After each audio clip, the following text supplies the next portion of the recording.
Hello everyone, welcome back to my channel guys. कैसे हो आप लोग? होप करती हूँ आप सभी अच्छे होंगे, स्वस्थ होंगे और मस्त होंगे। और पता है गाइस, मैं अपने इस छोटे से लिटिल क्यूट सी बेबी बम को बहुत ज़्यादा मिस कर रही हूँ। और ये ब्लॉग मेरे लिए बहुत मेमोरेबल रहने वाला है और ये अपलोड मैं कर रही हूँ यूट्यूब पे आप सबके लिए और ख़ुद के लिए भी। मेमोरी एज अ मेमोरी रहेगा और यूट्यूब पे भी, और आप लोग भी देखो कि कैसे उस दिन मेरे साथ और मतलब मेरी लाइफ में कितना बड़ा चेंज आया, वो आप सब भी देखो। हम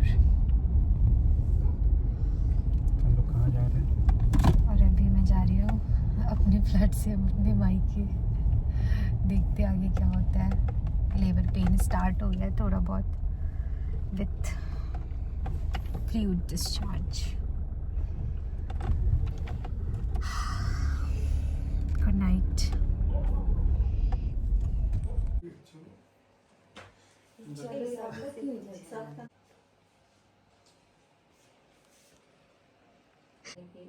बुला देंगे एक बार, अपना के देख लेंगे उसको अपना हम देख लेंगे ना, बस आप लोग संतुष्टि हो जाएगा ना। अब वहाँ रहेगा तो कोई स्टाफ तो रहेगा ना कम से कम।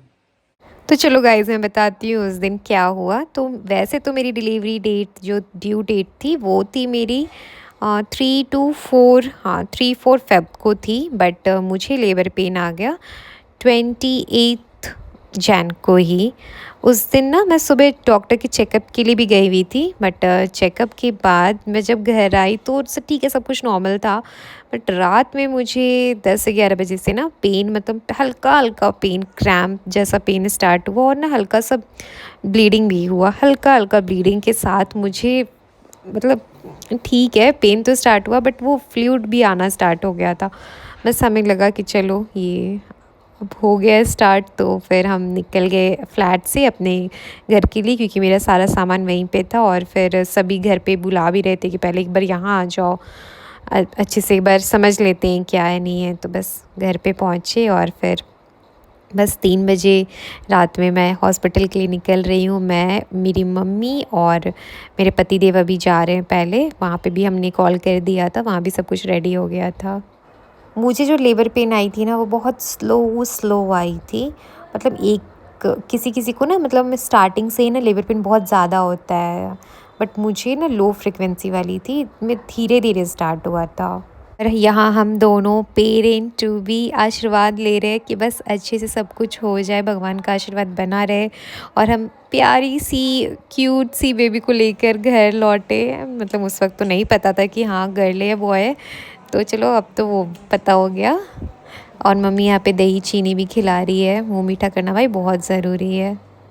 गाइस, मन में बहुत सारे थॉट चल रहे थे, क्या होगा कैसे होगा। मतलब इतनी ज़्यादा थॉट चल रही थी ना कि मतलब मैं कुछ बता नहीं सकती कि मैं, मतलब रास्ते भर में, मतलब पेन तो हो ही रहा था बट मैं अलग ही, मैं दुनिया में भी चली गई थी कि मतलब क्या ही होने वाला है। और हम लोग यहाँ कार में बैठ के निकल गए हैं और आप देख सकते हो कि रात में निकले हैं तो रोड भी पूरा खाली था। और ठीक है, अच्छा है, अगर दिन में निकलते, दिन में पेन आता तो शायद रोड पे भी भीड़ भी रहता, तो जिसकी वजह से हमें लेट हो जाता पहुँचने में। और यहाँ ना मुझसे मतलब पूछा गया कार से उतरते वक्त कि स्ट्रेचर चाहिए या मैम खुद से चल के जा पाएंगी, कुछ चाहिए वगैरह, व्हील चेयर कुछ भी। मैं भाई इतना नहीं है पेन, चल लूँगी ठीक है। और यहाँ पे जो फॉर्मेलिटीज़ वगैरह होते हैं वो सब फॉर्मेलिटीज़ ये पूरे कर रहे हैं। हमारा रूम तो ऑलरेडी बुक था क्योंकि हमने पसंद करके रखा हुआ था हमें जो रूम चाहिए था।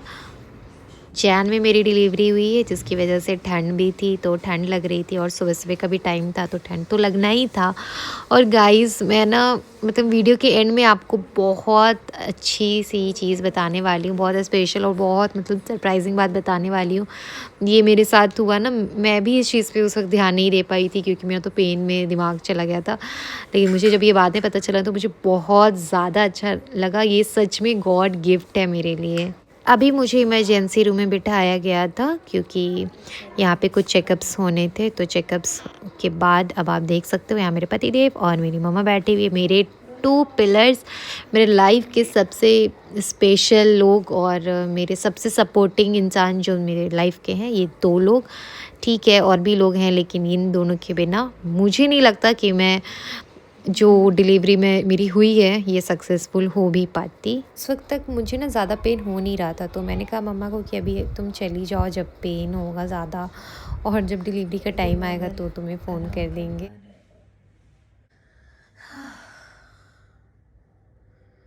पेन से हालत ख़राब है और आप लोग क्या जीत गए। ऐसे तब कीजिएगा जब बेबी गोद में आ जाए।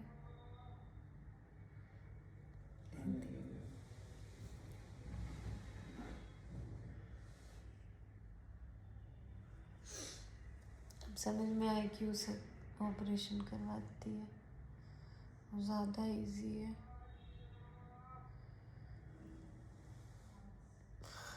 आपका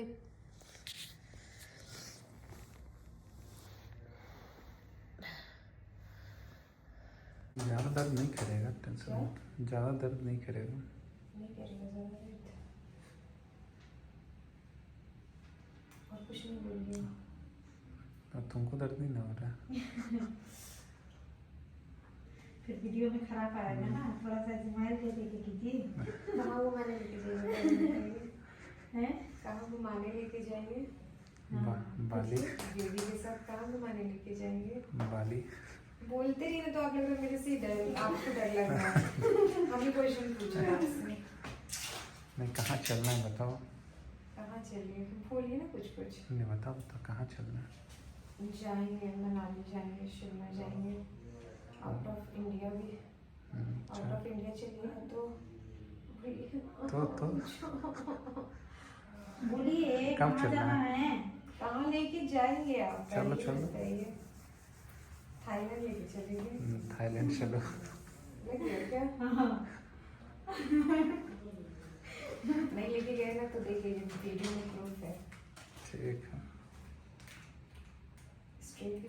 और ये है गाइस जिस रूम को हमने सेलेक्ट किया था, और यही रूम में हम थे। और यहाँ मेरी पेन चल रही है, स्टार्ट है, और यहाँ मेरे पतिदेव फ्रेश हो रहे थे। गाइस लाइफ में फर्स्ट टाइम मैंने कैन्यूला लगवाया, और कैन्यूला लगवाते वक्त थाईलैंड का भी डील फाइनल हो गया। क्या हो गया बुब्बू, क्या हो गया? और ये देखो बुब्बू रो रही है। नहीं रोने का, ऑल इज वेल।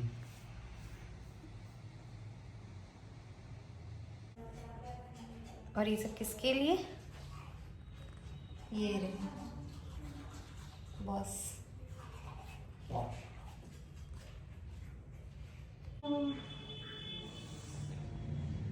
और मुझे होने लगी अनबियरेबल पेन, कॉन्ट्रैक्शंस। पहले जो थोड़ी थोड़ी देर पे आ रही थी, अब तुरंत तुरंत आ रही थी। मतलब पहले हाफ एन आवर, फिर धीरे धीरे 15 मिनट्स पे आ रही थी, अब तुरंत तुरंत आ रही थी, और फिर जा भी नहीं रहा था कॉन्ट्रैक्शन। सो गाइस टाइम आ चुका था, मुझे बेबी डिलीवर करना था। मेरी गायनिक भी आ रही थी, तो उन्होंने कहा कि हाँ अब आपका टाइम हो चुका है। सो फिर चलो गाइस चलते हैं नए सफ़र की तरफ, नई शुरुआत करने, थोड़ी से दर्द और बहुत सारा प्यार के साथ। लेकिन दर्द उस वक्त थोड़ा सा नहीं था, ज़्यादा ही था, लेकिन कोई नहीं गाइस, खुशी थी। और गाइस मेरे पतिदेव मेरे साथ खड़े थे। मतलब इस वक्त इस सिचुएशन में ना, मतलब मैं बता नहीं सकती हूँ कि वो कितना ज़्यादा स्ट्रेंथ मुझे दिखा रहे थे। और अब मुझे ओटी में ले जाया जा रहा है, और मैंने ना सारी कोशिश की कि मैं ना जितनी ज़्यादा हो सके वीडियोस मतलब कैप्चर करवा सकूं, बट जितना हुआ है बस वो आपके लिए मैं लेकर आ चुकी हूँ। तो गाइज़ मेरी मम्मा मुझे पहले ही बता चुकी थी कि तुम्हारा डिलीवरी होगा 29 जैन को, और हुआ बिल्कुल वैसा ही, डॉक्टर्स की ड्यू डेट पे नहीं हुआ। और ये भी बहुत सरप्राइज़ लगा मुझे। इस वीडियो की स्टार्टिंग में मैंने आपको बताया था कि एक सरप्राइजिंग बात बताऊंगी, तो ऐसा कोइंसिडेंस हुआ हमारे साथ। हमारी बेटी हमारे लिए बहुत लकी है। तो मेरा और मेरी बेटी का मंथ जो है बर्थडे का वो सेम है। मेरी बेटी, बस डिफरेंस ये है कि डेट का डिफरेंस है। मेरी बेटी 29 जनवरी को हुई और मैं 12 जनवरी को। और हम दोनों का डे भी सेम है। मैं भी थर्सडे को हुई थी और मेरी बेटी भी थर्सडे को हुई। और सबसे स्पेशल बात ये है कि मेरी बेटी जिस दिन हुई है वो थर्सडे भी था, और साथ ही साथ एकादशी का भी दिन था। तो हमारी लक्ष्मी आई है। फाइनली गाइज़ एक बार फिर से प्रूफ हो गया कि हाँ भगवान है, हमारे साथ है, हमारे बीच में है। क्योंकि 29 जैन को उन्होंने मुझे बहुत प्यारा सा गिफ्ट दिया और उस गिफ्ट को पाकर ना मैं अपनी लाइफ का जो सबसे चेंजिंग मोमेंट था ना, मैं बहुत ज़्यादा खुश थी। और आप लोगों को बताते मुझे बहुत ज़्यादा खुशी हो रही है कि मैंने एक बेबी गर्ल बर्थ दिया, और वो भी नॉर्मल डिलीवरी। हाँ गाइज़, नॉर्मल डिलीवरी थी मेरी, और मुझे भी विश्वास नहीं हुआ कि ये कैसे हो गया। लेकिन मैंने कहा ना कि हाँ, ये मेरे ना पति देव और मेरी मम्मा का फुल सपोर्ट था। उन लोगों ने लगातार मुझसे कहा कि नहीं, तुम्हें नॉर्मल डिलीवरी ही करनी है, हो जाएगा हो जाएगा। बट लास्टली मुझे भी भरोसा नहीं हो रहा था कि नहीं मैं कर पाऊँगी या नहीं। लेकिन हाँ गाइज़, प्रूफ हो गया, और भगवान मेरे साथ है जिन पे मैं इतना ज़्यादा भरोसा करती। देखो गाइस, सबकी सिचुएशंस अलग होते हैं, सबकी प्रेगनेंसी अलग होती है, सबकी प्रेगनेंसी जर्नी अलग होती है। तो किसी को किसी से कंपेयर नहीं करना चाहिए। किसी की ऑपरेशन भी होती है और किसी की नॉर्मल भी होती है। सबका सिचुएशन अलग होता है। लास्ट तक पता है ना गाइस कि कुछ भी ऐसा सिचुएशन आ जाता है जिससे आपको ऑपरेशन भी कराना पड़ जाता है, और अगर नॉर्मल होना है तो चलो वो तो अच्छा ही है। और यहाँ मेरी फुल फैमिली आ गए थे, मेरे इन-लॉज़ भी आए हुए थे। उन लोग भी जैसे ही सुने कि हाँ मतलब पेन आ गया है, तो उन लोगों को भी जैसे इन्फॉर्म हुआ तो वैसे ही आ गए। और यहाँ आ गया मेरा मिरेकल, मेरे लाइफ का सबसे प्यारा मिरेकल आ गया मेरे पास। और गाइज़ मैं मतलब सच बता रही हूँ, माँ बनने का फीलिंग तो है ही, अलग है, सबसे अलग है। लेकिन मेरे को पता है क्यूट सी बेबी देखकर ना मतलब इतना भरोसा ही नहीं हो रहा था कि मेरी बेबी है। देखो गाइज़, मैं बोलूँगी भी कि मुझे लग ही नहीं रहा है कि ये मेरा बच्चा है। मतलब मुझे लग ही नहीं रहता कि हाँ मैंने मतलब अभी डिलीवर किया है एक बेबी को। जब मेरी नर्स ने मुझे मेरी बेबी को दिया ना, तो बस गाइज़ मतलब मैं ना टोटली मतलब किस दुनिया में चली गई थी ना, मैं आपको बता नहीं सकती हूँ। मतलब लफ्ज़ों में बयान नहीं कर सकती उन चीज़ों को। और गाइज़ लास्टली मैं इतना कहना चाहती हूँ आपसे कि ऑपरेशन हो या नॉर्मल डिलीवरी, वो डिलीवरी दोनों ही डिलीवरी ना अपने आप में बहुत ज़्यादा पेनफुल है। तो इसलिए किसी को किसी से कंपेयर नहीं किया जा सकता। ऑपरेशन भी होता है, 7 लेयर्स कट करते हैं उसमें, और वो तो मुझे और ज़्यादा पेनफुल लगता है। और अगर जिनका भी उस तरीके से ऑपरेशन मतलब बेबी डिलीवर होता है ना, तो गाइज़ हैट्स ऑफ उन माँओं को। और नॉर्मल डिलीवरी तो है ही गाइज़, वो भी है अपनी जगह पे, बहुत ज़्यादा पेनफुल है। तो हैट्स ऑफ मेरी मम्मा को भी भाई। मैं और मेरा एक छोटा भाई है, दोनों हुए नॉर्मल डिलीवरी से हुए। तो हैट्स ऑफ मेरी मम्मा को भी, और सभी माँओं को जो लोग बेबी डिलीवर करते हैं, वो जैसे भी ऑपरेशन से हो या नॉर्मल डिलीवरी से हो, दोनों ही टफ़ है। अभी तो बेबी अपनी दादी की गोद में है। और गाइज़ मुझे बहुत ज़्यादा अच्छा लग रहा था, सभी बहुत ज़्यादा खुश हुए थे। और ना गाइज़ मेरे पतिदेव जब बेबी को लिए ना फर्स्ट टाइम, तो मुझे ना मेरी आंखों में आंसू आ गए थे। मतलब मुझे बहुत अच्छा फ़ील हुआ कि उन्हें खुशी मिली, क्योंकि वो मेरी खुशी का पूरा ख्याल रखते। तो मेरा भी तो फ़र्ज़ बनता है कि मैं भी उन्हें खुशियाँ दूँ।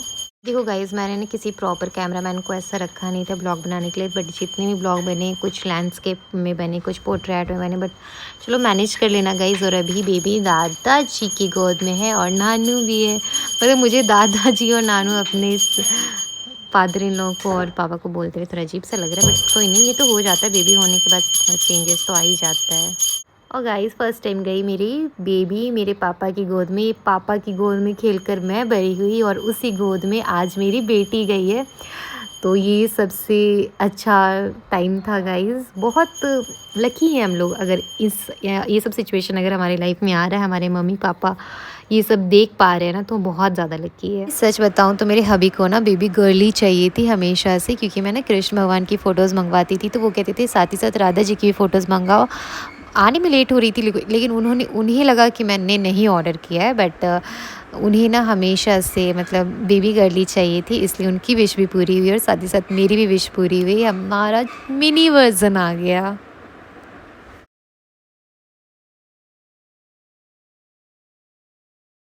और यहाँ गाइस मेरे हबी मुझे खिला रहे हैं खाना। गाइस वो अपनी ड्यूटी बहुत बखूबी निभाए, और मुझे ना मतलब ये इन सभी टाइम में पता चलता है कि हाँ आपके हस्बैंड का क्या रोल है आपकी प्रेगनेंसी में, और आपके पोस्टपार्टम में ही पता चलेगा कि हाँ किनका क्या क्या रोल रहा है, और सबसे स्पेशली मेरे हस्बैंड का। तो सबके हस्बैंड का पता चलता है, और मैं बहुत लकी इसलिए महसूस करती हूँ अपने आप को, क्योंकि मुझे भगवान ने इतना अच्छा पति दिया है ना कि मैं बस नज़र ना लगे मेरी इस छोटी सी फैमिली को, अब नज़र ना लगे, क्योंकि अब हमारी एक छोटी सी फैमिली हो गई है। मैं, मेरे पति देव और मेरी छोटी सी प्यारी सी एट ऑल। और गाइस बहुत सारे लोग हॉस्पिटल में विज़िट करके गए थे, लेकिन मैं सबकी शूट नहीं कर पाई ब्लॉग, क्योंकि एक तो मैं खुद ही पेशेंट बनी हुई थी और मतलब होता है ना कि आ जा रहे थे, जिस वजह से मुझे भी ध्यान नहीं रहा, मैं शूट भी नहीं करवा पाई। और यहाँ डैडी ड्यूटी हो रहा है। और गाइस मेरी नॉर्मल डिलीवरी हुई, जिस वजह से मुझे ज़्यादा दिन हॉस्पिटल में रुकना नहीं पड़ा। एक दिन बाद ही मेरी डिस्चार्ज हो गई थी मॉर्निंग में ही, बट हाँ डिस्चार्ज होते होते काफ़ी टाइम लग गया था। और यहाँ मैं फ़ोटोशूट और वीडियोग्राफ़र को भी बुला ली थी मुझे, और मेरे हबी को था कि मतलब हम लोग फ़ोटोशूट करवाते हैं हॉस्पिटल में। बहुत सारी हमारी क्यूट फ़ोटोज़ भी क्लिक हुई है। और अब टाइम आ गया है, डिस्चार्ज हो गया हमारा, और मैं बेबी को लेकर अब न्यू फेज़ में जा रही हूँ, नई दुनिया में जा रही हूँ। मैं लिफ्ट में यही कह रही थी, अब बेबी डायरेक्ट मेरी टमी से निकल कर अब न्यू दुनिया में जा रही है। तो बस इसके लाइफ का ये जो स्टार्टिंग फ़ेज़ है बस अच्छे से रहे और हमेशा ये खुश रहे, और मेरे हबी का आशीर्वाद बना रहे हमारी बेटी पे। 12 स्टिचेस एपिसियोटॉमी के और 12 आवर्स के बाद कॉन्ट्रैक्शन वाली पेन के बाद का ये आपको फेस देखने को मिल रहा है। और मैं बेबी को लेकर जा रही हूँ कार में बैठने के लिए, और ये जो मोमेंट है ना मेरी लाइफ में सबसे सबसे सबसे बेस्ट पार्ट है अब तक का, और आगे भी मुझे लगता है कि इतना अच्छा पार्ट मेरी ज़िंदगी में तो नहीं आएगा, इससे बेस्ट कुछ हो ही नहीं सकता है मेरे लाइफ में। और अब मैं कार में बैठ रही हूँ गाइस। एक चीज़ और हुई ना हमारे साथ कि हमने डेकोरेटर को कहा था कि हमारा कार डेकोरेट कर देना पहले, उसके बाद ही मतलब घर पे जाकर डेकोरेशन होगा। लेकिन गाइस उल्टा फुल्टा तो होना ही है, थोड़ा बहुत तो आगे पीछे होता ही है, तो बस उसने लेट कर दिया जिस वजह से हमारा कार भी डेकोरेट नहीं हुआ। चलो गाइस कोई बात नहीं, हमारे साथ हमारी घर की लक्ष्मी जा रही है, और वहाँ घर पे इतना खूबसूरत सा एंट्री हुआ हमारा, वो आप देखना नेक्स्ट ब्लॉग में। और मेरे चैनल पे नए हैं तो मेरे चैनल को ज़रूर सब्सक्राइब कीजिएगा और एक लाइक ज़रूर कीजिएगा। मिलते हैं हम नेक्स्ट ब्लॉग में, तब तक के लिए टाटा बाय बाय।